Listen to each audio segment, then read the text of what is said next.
This wasn't how I was expecting this to go, but we're here, and honestly, I am kind of mind blown. This is Google's Pixel 8 Pro, a device that I had bought because I was buying into the hype like a lot of you. And I haven't had a good experience with Pixel devices before, let me just make that clear. And unfortunately in Canada, I didn't even have the option to try out the Pixel Fold. So when this phone came out, I got really excited because I've been really itching to try what Google has to offer now in 2023. Here's the thing.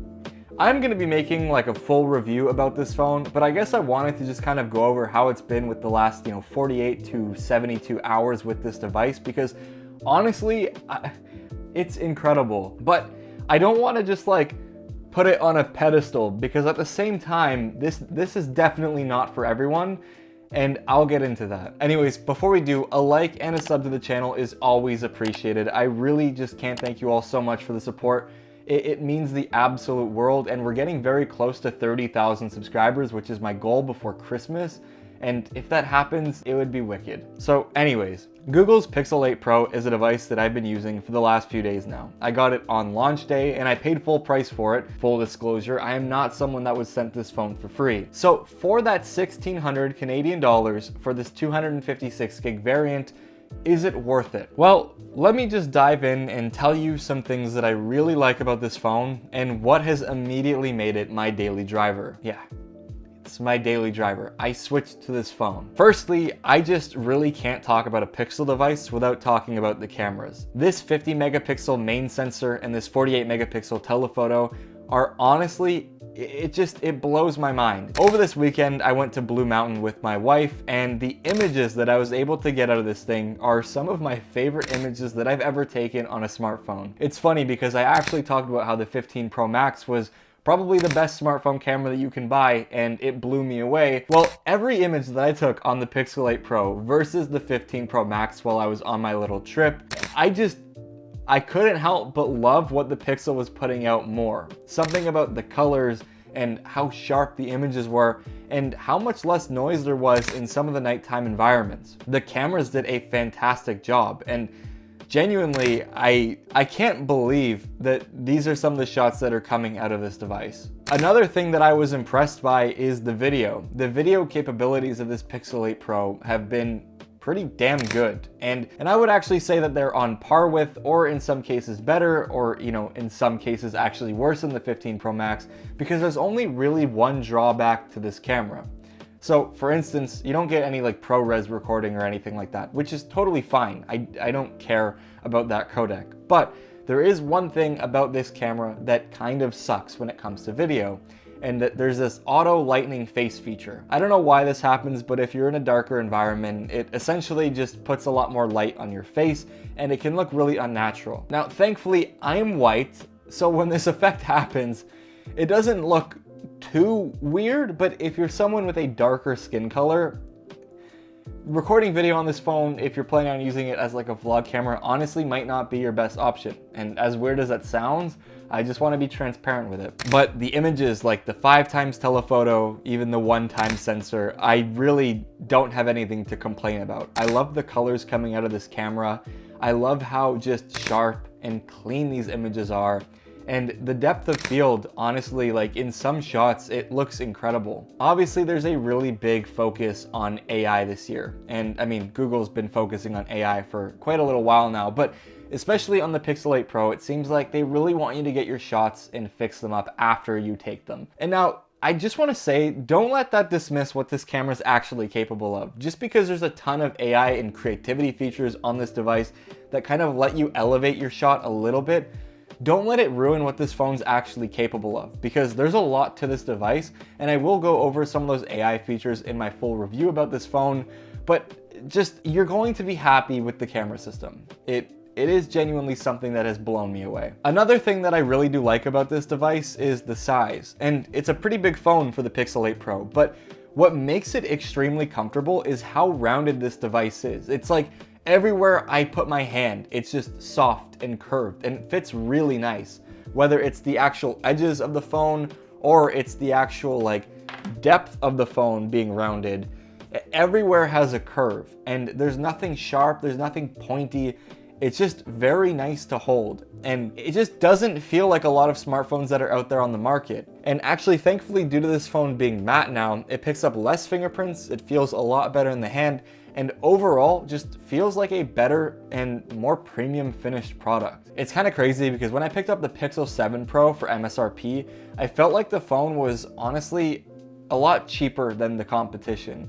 Like, it just didn't have that premium fit and finish, and it made the phone feel like more of a toy, a very capable toy, but it didn't feel good in the hand. And now with the Pixel 8 Pro, I don't feel like I'm kind of missing out anywhere on this device. I am really happy with the build. Now, another thing that I want to talk about on this device is the display, because it is absolutely mind-blowing.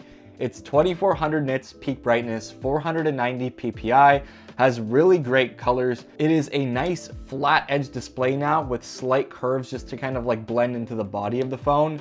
And it is perfect. It has a nice spec. It's 1 to 120 Hz LTPO OLED technology. There is nothing that I can complain about this device. And one thing that I've noticed that Google has actually paid attention to a little bit more this year, maybe it's just placebo because I didn't have a good experience with the Pixel 7 Pro, but the ambient light sensor actually appears to kind of listen to the environment and doing what it's told, because I haven't really had a weird situation where this phone's been too dim or too bright like I have on the Pixel 7 Pro a bunch. Speaking about dimming though, I haven't really noticed this display to dim too bad, and when I'm outside for an extended period of time, it seems to be handling it quite well, and I'm really happy with it. It's extremely readable, it looks vibrant, and for watching content and doing whatever you want to do on this phone, I don't think that the display is going to be an area of concern. There are things though that I do want to talk about in this video that I am going to cover in a lot more detail in my full review. And I guess let me just go ahead and start off by saying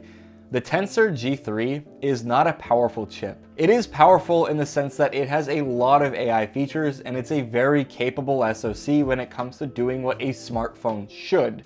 But if you're the kind of person that likes to play games or do a lot of intensive workflows on your phone, which I'm kind of in the middle of that, I wouldn't recommend this phone for you. It's not going to give you the best frame rates in video games. It's not going to give you the best performance for video exporting. It's not even going to be the best phone to use for an app like Lightroom. But if you're using this phone as a phone, something where you play the occasional light game like Monopoly Go or League of Legends Wild Rift, or something like, I don't know, just actually use the phone like how a phone is meant to be, this is probably going to be the best Android experience that you can get. And I want to kind of just put this into perspective here.